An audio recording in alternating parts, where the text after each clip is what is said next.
in behind. Okay, okay. So give me a second and let's see how I do. There's an ether box on the other side of the plug-in. Okay. Great.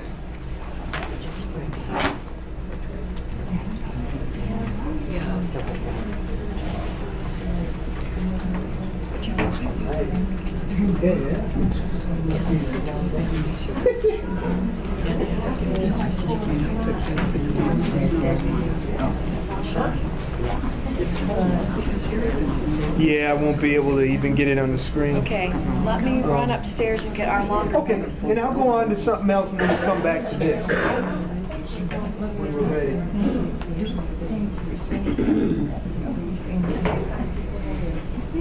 Okay, so how about this? Let's take I want to come back to this and just show you those two websites I mentioned, okay? To show you them online. But then, in the meantime, we need a longer cord. This cord isn't long enough to get their internet connection. So let's do some scanning, okay? Is that all right with you? Yes. I like glove. Yes. Yes, the glove. Put on to handle the tintype. Yeah, you should do that because it's better that there be some cotton residue on the tintype. Close to your finger. Yeah, the grease on your finger. Yeah, the oils on your hands are so corrosive. They're really not. Yeah, you want to try to keep it off. Acidic? Okay, there you go. That sounds better than corrosive. Any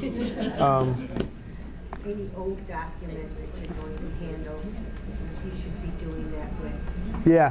Yeah, any old document. Anything, paper, anything. Yes, ma'am. Is there a way to get a print from a tintype? Yeah. We have to scan it in and work on it and then print it out. You know, that's what we'd have to do. That's the only way to do it. I have a whole bunch, probably 50 of them. They're getting rather dark. Yeah. I don't know who the people are. Yeah, they got to be scanned in. They got to be scanned in. Oh, it'd be good if I plugged in the scanner, right? Yeah. All right, let's try that one more time. Now I have a tintype. I have that tintype I was talking about right here in my hand, and I hope it's. Yeah, I think it's reading it. Okay, so what I like to do right away when I'm scanning, and this is back to our first handout. You want to make the surfaces clean. You know, if you have to, you take some window cleaner and spray it on a kind of a lint-free towel if you can. Maybe not so much toilet paper or a Kleenex, and spray that, and then wipe the glass, as opposed to spraying on the glass.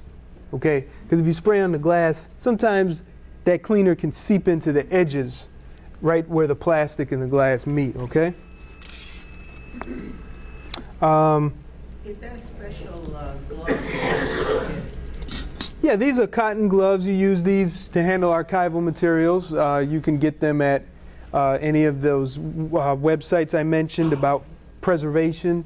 And when you go to the genealogy conferences, there's always someone, you know, like I said, Roots to Leaves and others that they sell this stuff. Go to any of the stores and buy it. The scrapbooking stores. Scrapbooking. Yeah, oh, they have these. Definitely, right? They should. They better. Yeah. Okay. So, and I like to put the image right, the picture right near the middle of the, right in the middle of the glass, you know, not necessarily on the edge, because on the edge, it doesn't always get as much detail as it does in the middle, okay? And especially with a small image like this on the tintype. Finally, before I scan, I just want to go over a couple settings for you. This is an Epson scanner, okay? Specifically an Epson V350. Epson has, oh great, Epson has the same, pretty much the same software for all their scanners. I like Epson for scanners. I think they do really good. Hewlett-Packard is pretty good. Hewlett-Packard can be a little of a problem because it's sometimes hard to customize the settings perfect. Thank you. Thank you. Sorry about that.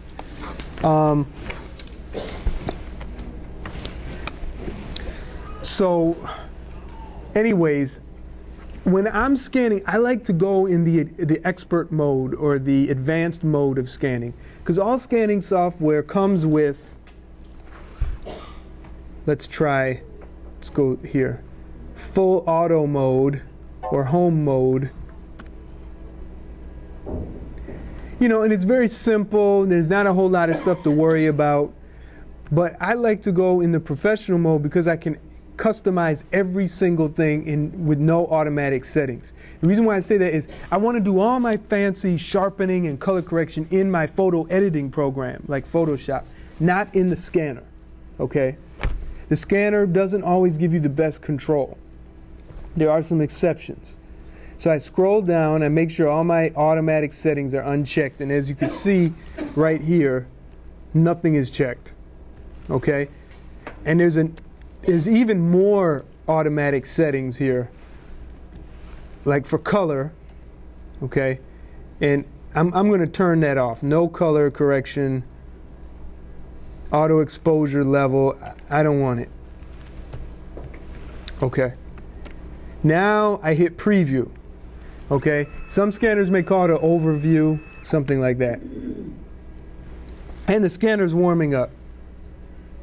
So while the scanner's warming up, I'm going to load up this web browser. And by the time that's finished loading, the scanner should be warmed up. And when we have to switch over to the website to show you those websites, we won't lose any time. Any questions? Okay, now it's previewing. And it says it cannot communicate with the scanner. Okay. All right. So let me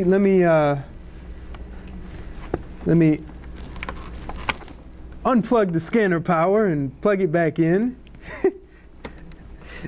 I meant for that to happen. Okay. Okay, so while it's doing that, I'm going to try to get this website. Okay, so I'm going to type in, while this is doing, I'm going to type in lostandfoundphotos.net.